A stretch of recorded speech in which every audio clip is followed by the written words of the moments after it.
이런 가운데 새 정부 국무위원들에 대한 인사청문회는 이틀째 이어지고 있습니다. 더불어민주당은 정우영 보건복지부 장관 후보자에 대해 아들의 병역 의혹과 두 자녀 의대 편입학과 관련한 검증 공세를 퍼부었는데요. 정 후보자는 도덕적인 문제가 없다고 해명했습니다. 취재기자 연결합니다. 정유진 기자. 네, 정치부입니다. 오늘은 아무래도 정우영 보건복지부 장관 후보자에 대해서 가장 큰 관심이 집중됐죠. 네, 더불어민주당 의원들은 오늘 오전 청문회가 시작하자마자 정 후보자에게 자진 사퇴할 생각이 없느냐고 돌직구를 날렸습니다. 정 후보자는 안타깝고 송구하다면서도 사퇴 의사가 없음을 분명히 했습니다. 오후 청문회에서도 정 후보자를 낙마리스트에 올린 민주당 의원들의 송곳 질의가 계속됐습니다. 민주당 의원들은 정 후보자 아들의 병역 판정 변경 의혹을 파고들었고 정 후보자는 MRI 등 추가 자료를 제출하며 부인했습니다.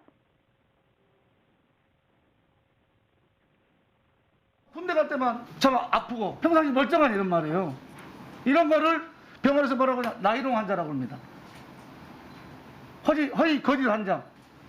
답변해 보십시오.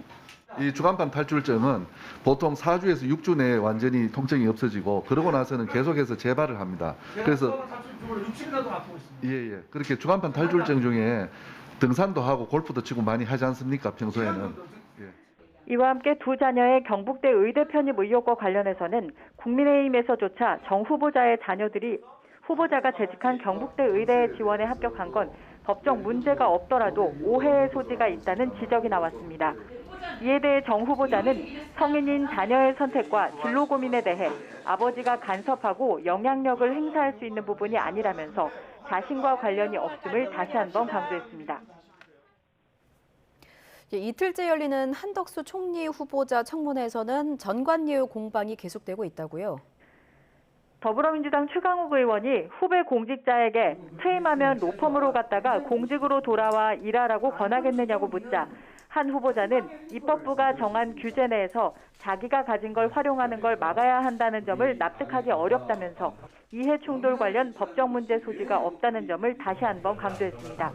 이와 관련해 한 후보자에게 5년 동안 고문료 20억 원을 지급해 논란을 빚은 김앤장 법률사무소 측 증인은 후보자 같은 분을 대체할 수 없다면서 한 후보자의 식견과 과거 경험, 외국어 구사 능력 등을 높이 봤다고 해명했습니다. 또 김인철 교육부 장관 후보자가 자진 사퇴한 데 대해 검증 책임을 묻자 미세하고 세세한 부분에 대해선 인사청문회나 언론의 검증을 통해 드러나는 부분도 분명 있다면서 검증할 때 세세한 부분까지 다 알고 있다고 생각하진 않는다는 입장을 내놨습니다. 오전 내내 자료 제출 공방으로 여야 공전을 계속했던 이상민 행정안전부 장관 후보자의 오후 청문회에서는 이 후보자가 사회이사로 근무한 회사의 특수관계사에 아들이 채용된 것과 딸 역시 이 후보자가 다니던 법무법인에서 인턴을 한 것과 관련해 아빠 찬스가 아니냐는 민주당 의원들의 의혹 제기가 이어졌습니다.